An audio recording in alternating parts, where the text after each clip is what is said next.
Oke. Ya, selamat Siap. malam Mbak Diana.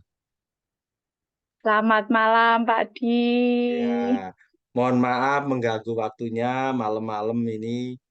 Saya harus bertemu melalui Zoom kepada Ya, Kepala SMK Akpelni Semarang ya. Kepala SMK yang masih ya. muda dan tentu saja banyak pengalamannya. Kalau boleh saya tanya ini menjadi kepala sekolah sudah berapa tahun ini, Mbak? Sudah berarti ini hampir 4 tahun Pak Di, besok Juni tanggal Wah, 10. 4 tahun itu Sudah waktu lumayan. yang sudah matang ketika memimpin Ah, sebuah institusi. betul, betul Pak. Sudah banyak pengalamannya sekarang. Iya, nah, begini Mbak, saya kan Ya, sedang mengikuti calon guru penggerak ya. Tentu saja ini butuh siap, butuh belajar tentang bagaimana membuat sebuah keputusan. Eh, siap. Mbak Diana kan sudah berpengalaman, tentu saja mengatasi permasalahan-permasalahan di sekolah. Apalagi Mbak Diana usianya masih muda dan yang dipimpin juga Hmm, ada yang lebih tua begitu kan. Tentu saja ini betul. Ya, betul itu Pak. permasalahan Tantangan ya. besar itu. Betul ya. Oke. Eh, Betul, betul. Mbak Diana dari pengalaman yang sudah didapat selama menjadi kepala SMK Akpelni, bagaimana Mbak Diana mengidentifikasi kasus-kasus yang di dalam kasus itu tentu saja ada dilema, entah itu dilema etika atau dilema yang lain begitu. Tapi yang kita fokuskan malam hari ini adalah dilema etika, di mana ada dua kepentingan yang sama-sama penting, mengandung nilai-nilai kebajikan semua begitu. Silakan Mbak, Betul, kalau betul. Diana gimana itu? Baik, Pak. Ya, ini sebenarnya waktu saya dikasih pertanyaan ini nih bingung juga nih ya mau sharing tentang apa. Tetapi mungkin kita kalau dilema yang berhubungan sama etika dan moral itu mungkin sebenarnya banyak ya Pak Dia. Di Hmm, kehidupan sehari-hari itu kita sering, cuman nggak merasa kalau itu ternyata sebenarnya tuh permasalahan yang berhubungan dengan dilema etika dan juga moral begitu ya. Nah, ini pertanyaan yang sangat bagus sebenarnya. Ketika saya kasih pertanyaan sama Pak Di, lah ini saya mulai searching apa namanya dilema etika dan moral ini sebenarnya itu apa begitu ya. Barangkali saya salah menangkap ya. Jadi memang dalam kehidupan sehari-hari sebenarnya kita sendiri itu juga sering menemui ya terkait dengan kasus-kasus yang berhubungan dengan dilema etika dan juga rujukan moral ya Pak Di. hmm, Terutama iya, ketika saya memimpin sekolahan begitu. Banyak sekali dilema etika dan juga rujukan moral ya. Terutama ketika kita bertemu kasus-kasus yang sudah uh, melibatkan perasaan ini. Biasanya iya. seperti itu. Kita sebagai manusia itu pertama itu kalau dihadapkan dengan kasus itu kan emosional kita dulu yang pertama akan muncul begitu Pak Di. Eh, Betul. apa apakah itu rasa kasihan, nah ataukah rasa like dislike ya kalau di apa namanya organisasi biasanya seperti itu. Nah biasanya hal-hal seperti ini yang kemudian atau menyangkut kepentingan pribadi seseorang biasanya seperti itu Pak Di, apalagi kayak saya begitu memimpin misalkan ini berhubungan dengan kegiatan pribadi seseorang ini nanti akan muncul nih perasaan-perasaan yang boleh nggak ya gitu saya izinkan atau tidak ya seperti itu Pak Di. Jadi saya mengidentifikasi masalah-masalah atau kasus yang berhubungan dengan dilema etika atau bujukan moral ini biasanya ini melibatkan masalah perasaan dulu biasanya. Karena ini Hmm, hal yang pertama secara manusiawi itu akan mempengaruhi kita untuk mengambil keputusan atau masalah-masalah yang sebenarnya mungkin tidak bersifat terlalu pelik ya sebenarnya, tetapi ketika kita harus mengambil suatu keputusan untuk kita ambil A atau B, Nah, ini akan mempengaruhi pendapat orang tentang kita.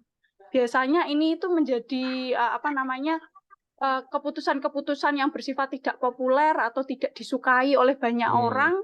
Nah, atau banyak pihak, ini merupakan salah satu kasus-kasus yang berhubungan dengan dilema etika dan juga bujukan moral.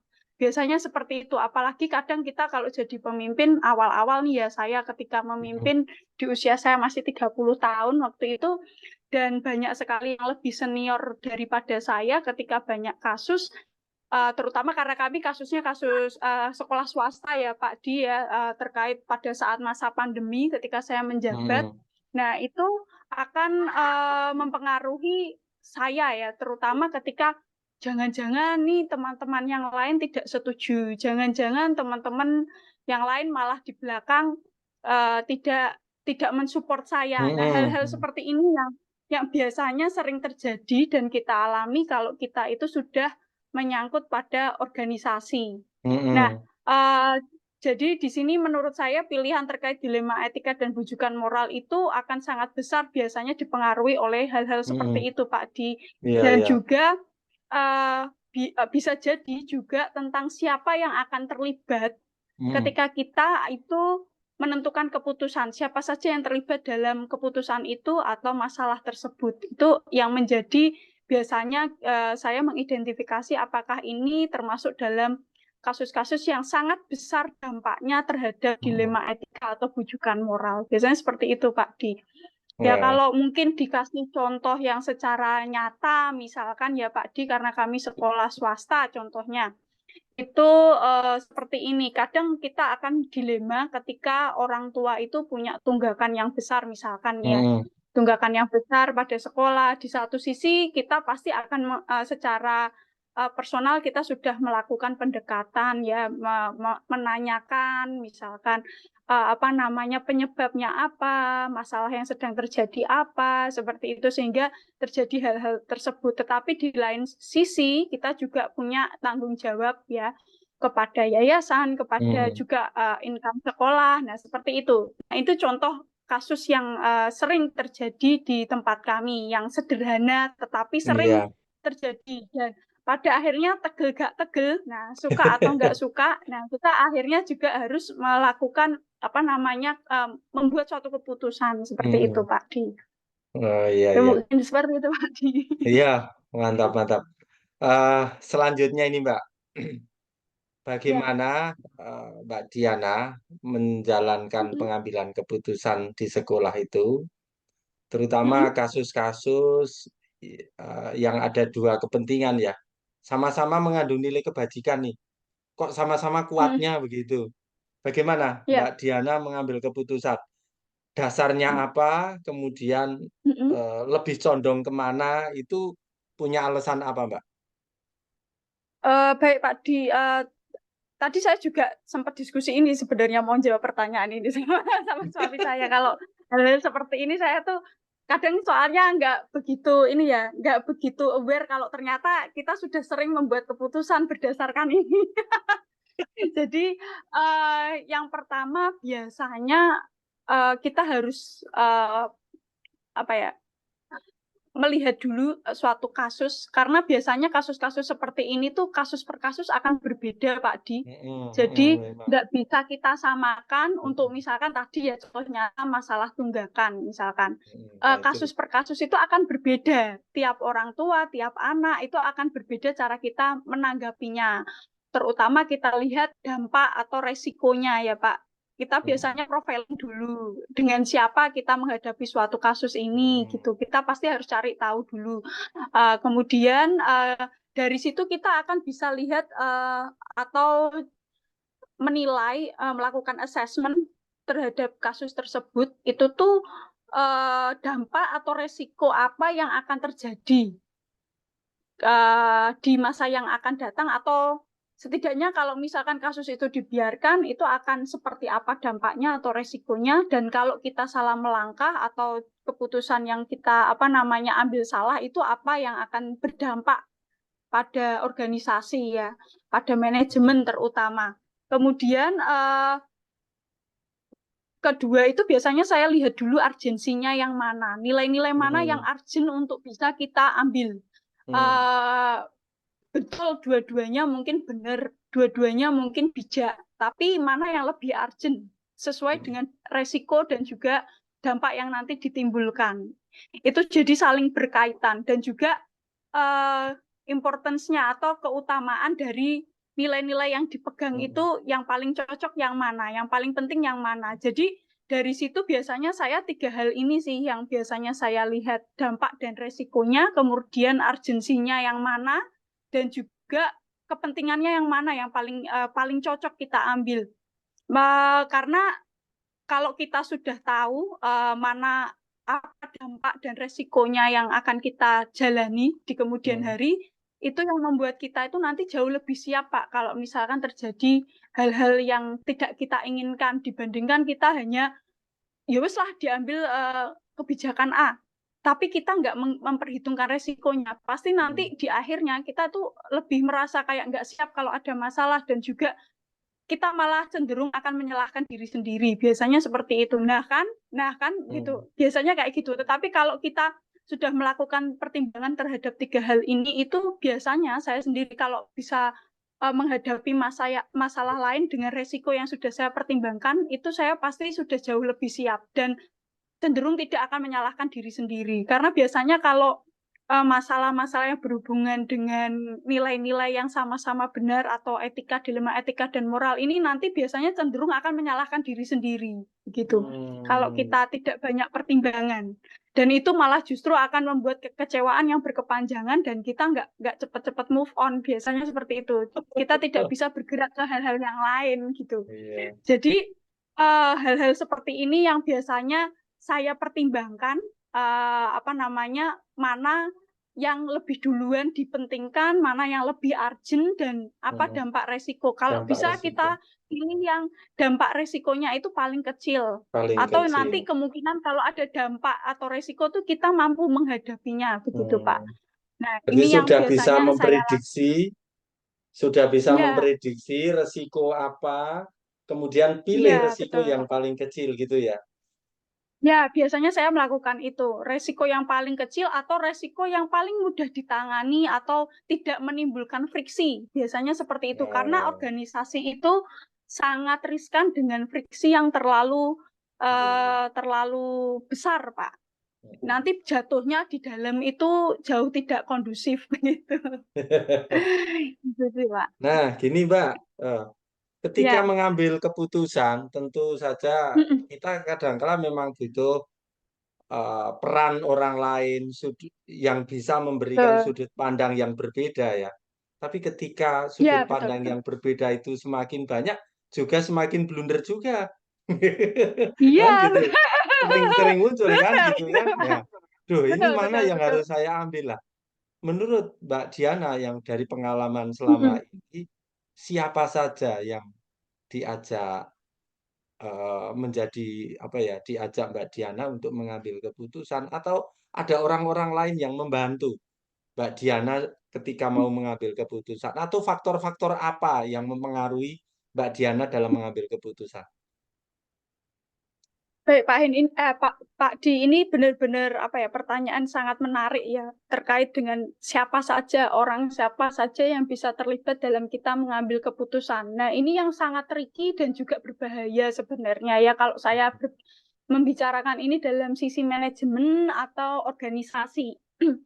Karena kadang orang-orang dalam satu organisasi kita itu memiliki visi dan misi yang berbeda sama kita ya, Pak. Mm-mm, mm-mm, Terus nilai-nilai yang dianut, nilai-nilai yang memang dia yakini itu berbeda. Maka mm-mm, memang manajemen orang itu menurut saya, sejauh saya memegang manajemen sekolah itu tersulit adalah manajemen orang, Pak. mm, Termasuk ketika kita memilih orang-orang yang benar-benar kita percaya, memiliki mm-mm, visi misi yang sama, dan setidaknya memiliki pandangan atau nilai-nilai yang hampir sama, Pak Di. mm, Maka dari itu, ketika saya ada di posisi ini pun, tentu pasti saya harus mulai bisa menilai banyak orang ya, Pak Di, apalagi yang ada di circle pertama saya atau utama. mm-mm, Dan di situ pasti tidak semua orang bisa sembarangan saya ajak bicara atau mm-mm, sembarangan saya ajak untuk bicara atau sharing untuk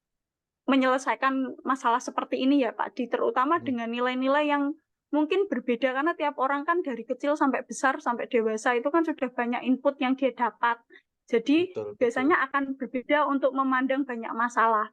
Jadi di Iya. situ biasanya saya kalau memang itu kasus-kasus yang sangat rumit atau memang sangat akan mempengaruhi manajemen, biasanya karena saya di sini juga masih paling muda ya Pak Di, karena teman-teman saya itu juga di atas saya rata-rata, tetapi memang banyak juga yang sudah seumuran ya saat ini. Itu biasanya saya tanya dulu Pak Di ke orang-orang lama yang memang ada di circle utama saya, begitu biasanya. Saya tanya apakah masalah seperti ini itu pernah terjadi, begitu. Pernah terjadi karena mungkin saya tidak mengikuti ya ketika tidak masuk dalam manajemen, tetapi orang-orang yang sudah lama di manajemen kan biasanya merekod banyak kejadian gitu. Nah, kalau memang pernah terjadi, itu seperti apa? Pendahulu-pendahulu saya atau kepala sekolah yang terdahulu itu mengambil keputusan dan efeknya apa? Biasanya kan seperti itu sudah terrecord Pak di manajemen kami. Kalau ada masalah seperti itu, apa yang dilakukan, kemudian pada akhirnya seperti apa mereka menangani dan resikonya itu atau dampaknya apa? Itu biasanya para senior-senior kami di manajemen itu sudah tahu dan mau berbagi begitu ya. Tetapi ada juga Pak di tempat kami atau di organisasi manapun pasti ada yang justru malah ketika kita sharing tidak ada jalan keluar. Jadi ada beberapa juga seperti itu. Maksudnya justru malah kita seperti menghadapi itu sendiri dan malah dihadapkan dengan banyak nanti loh kamu tuh kalau gini itu malah ditakut-takuti. Nah, itu banyak sekali terjadi kan seperti itu. Jadi tidak ada solusinya, tapi malah kita jadi ditakut-takuti, kesannya seperti itu. Biasanya saya sharing dengan orang-orang yang memang saya percaya, Pak di organisasi saya yang memang sudah selama ini terbukti sekian lama itu memang selalu ada di garda terdepan untuk sharing dan juga untuk membantu menyelesaikan permasalahan di sekolah seperti itu.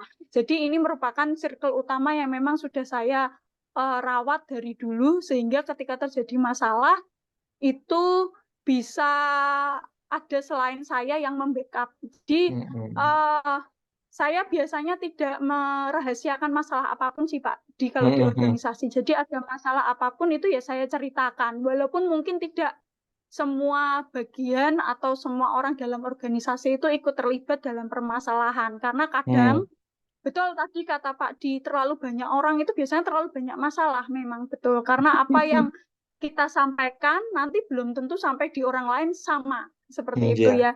Jadi biasanya kalau saya menilai oh ini bagian ini memang hanya perlu diselesaikan oleh bagian ketarunaan atau BK. Nah, ya udah cukup itu saja dan berhenti di situ. Tetapi saya meminta pertimbangan dari mereka. Atau bagian keuangan misalkan, ya hanya bagian circle tertentu saja yang memang wajib tahu tentang itu dan kita berdiskusi untuk bagaimana cara penyelesaiannya. Atau misalkan untuk masalah kurikulum dan pembelajaran ya hanya bagian-bagian tertentu saja yang memang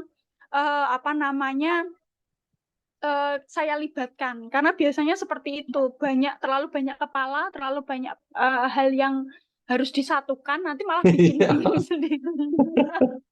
Biasanya seperti itu sih Pak. Iya, Dan iya, iya. juga termasuk tadi yang saya kadang kan banyak yang tanya, kok kamu bisa sih ngambil keputusan seperti itu? Ya itu termasuk Iya. salah satunya intuisi Pak. Ah, Nah itu betul, betul. intuisi itu bagaimana mempertajam intuisi. Nah itu saya juga tidak tahu ya. Mungkin sebenarnya sudah ada penelitian tentang itu.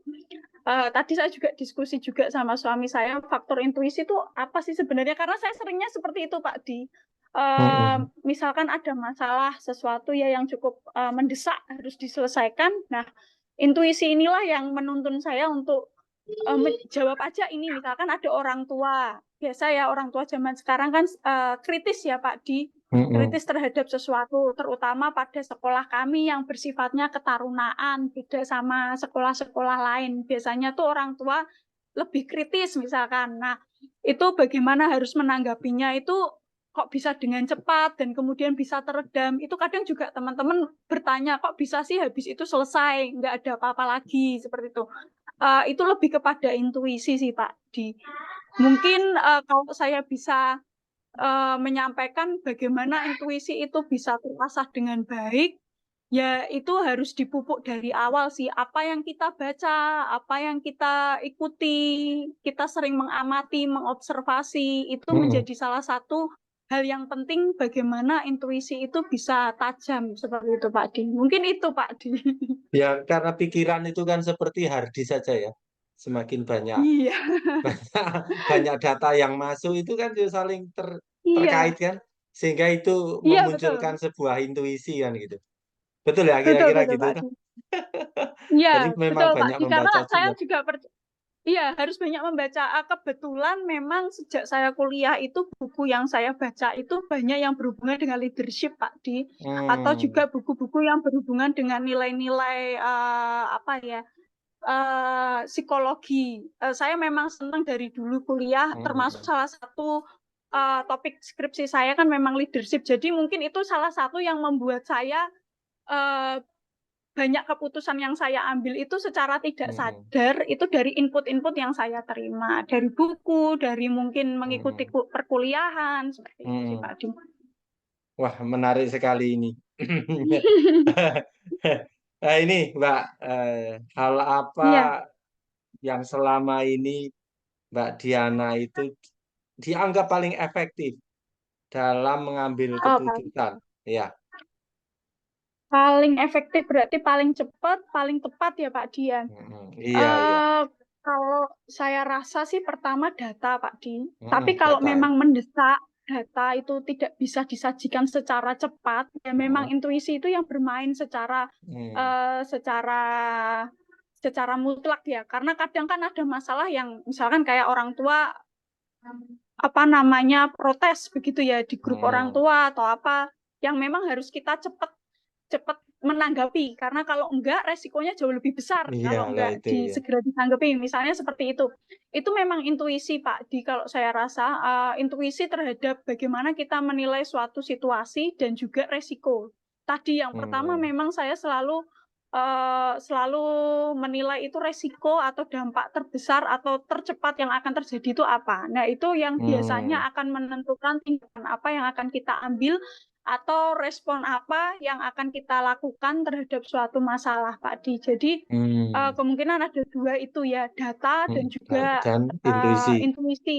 Ya, Oh, betul, Pak oh. Di. Oke, wah menarik. Ini semakin semakin ke sini saya semakin tertarik ini untuk bertanya lebih mendalam ini.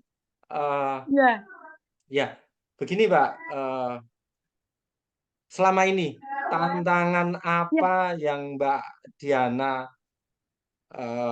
rasakan? Tantangan yang paling menantang dalam mengambil keputusan dalam kasus dilema etika ini? ya. Tantangan paling utama itu menurut saya ini konflik batin, Pak. Konflik Loh, batin gimana ini? atau konflik emosi dan juga perasaan ya, Pak. Ya, sebagai manusia pasti kalau manusia yang normal ya, pasti Hmm. ketika kita ambil keputusan kan pasti ada rasa nggak enakan. Nah, Ya, kayak gitu iya, loh, iya. Pak. Nggak enakan, kasihan. Nah, itu tuh yang lebih, apalagi perempuan ya, Pak, perasaannya Iya. itu kan jauh lebih dipakai daripada logikanya. Nah, jadi menurut saya ini lebih kepada tantangan untuk menghadapi perasaan kita sendiri. Kalau orang Hmm. lain kita nggak bisa mengkondisikan ya Pak Di. Orang lain itu punya perasaannya sendiri, punya cara berpikirnya sendiri. Tapi ketika konflik batinnya itu di dalam diri kita sendiri atau tantangannya berasal dari emosinya kita sendiri, itu kan akan jauh lebih menyiksa Hmm. sebenarnya. Akan lebih Harus- lebih apa ya? lebih lebih berasa sih kalau orang lain sih saya nggak terlalu memikirkan ya Pak Adi, Iya, tapi iya. yang lebih kepada diri sendiri itu kan akan mengefek pada stres, kemudian juga bagaimana kita menanggapi suatu masalahnya. Nanti malah biasanya cenderung kalau kita tidak bisa mengatasi perasaan kita sendiri, itu nanti jatuhnya penilaian yang atau apa namanya hal yang kita putuskan itu jadi tidak bijaksana biasanya seperti itu Iya, karena iya. pada mementingkan perasaan. Nah, yang kedua itu tantangannya biasanya kalau sudah ada di posisi saya seperti ini itu lebih kepada penilaian banyak orang kepada kita sih. Biasanya itu yang menjadi, ya Hmm, kembali lagi kan perasaan kan itu Pak. iya, iya. Perasaannya kita kalau dinilai orang jelek, kalau Heeh. kita dinilai Terus orang gimana kurang rasanya gitu ya? bagus. Nah, seperti itu sih Pak. Kalau saya menilainya di situ tantangannya. Kalau untuk konflik dilema etika dan perasaan ya Pak, moral itu di situ sih Pak. Iya. Berarti Itu yang mengalahkan saya diri rasa. sendiri ini yang menjadi tantangan terberat ya. Betul Pak. Apapun itu menurut saya masalah terbesar adalah menyelesaikan masalah dengan diri Diri sendiri sendiri. itu. Iya, heeh. Karena Oke. ketika ketika kita bermasalah sama diri sendiri itu kan lebih banyak denial-nya Betul, betul, dibanding iya. Oke. Ini pertanyaan hampir terakhir ini, Mbak, yang mau saya ya, tanyakan ini terkait dengan tadi orang yang membantu sudah terjawab, kemudian terkait dengan ya, waktu, Mbak. Ketika Mbak ya. Diana mau menyelesaikan sebuah masalah, kemudian oh kok ternyata butuh waktu. Apakah kalau Mbak Diana menyelesaikan itu apa butuh cepet-cepet atau butuh hening sejenak atau bagaimana, Mbak Diana? Iya, betul Pak.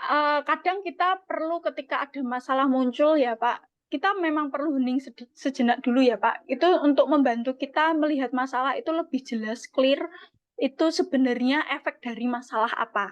Begitu. Hmm, Jadi kadang kalau kita langsung reaktif itu karena tadi kembali lagi, biasanya kalau kita langsung menyelesaikan masalah itu di tempat, tanpa kita melakukan assessment yang tadi ya hmm, Pak, 3 assessment yang tadi hmm, terhadap kasus-kasus itu biasanya itu jatuh pada keputusan yang bersifat emosional atau iya, iya.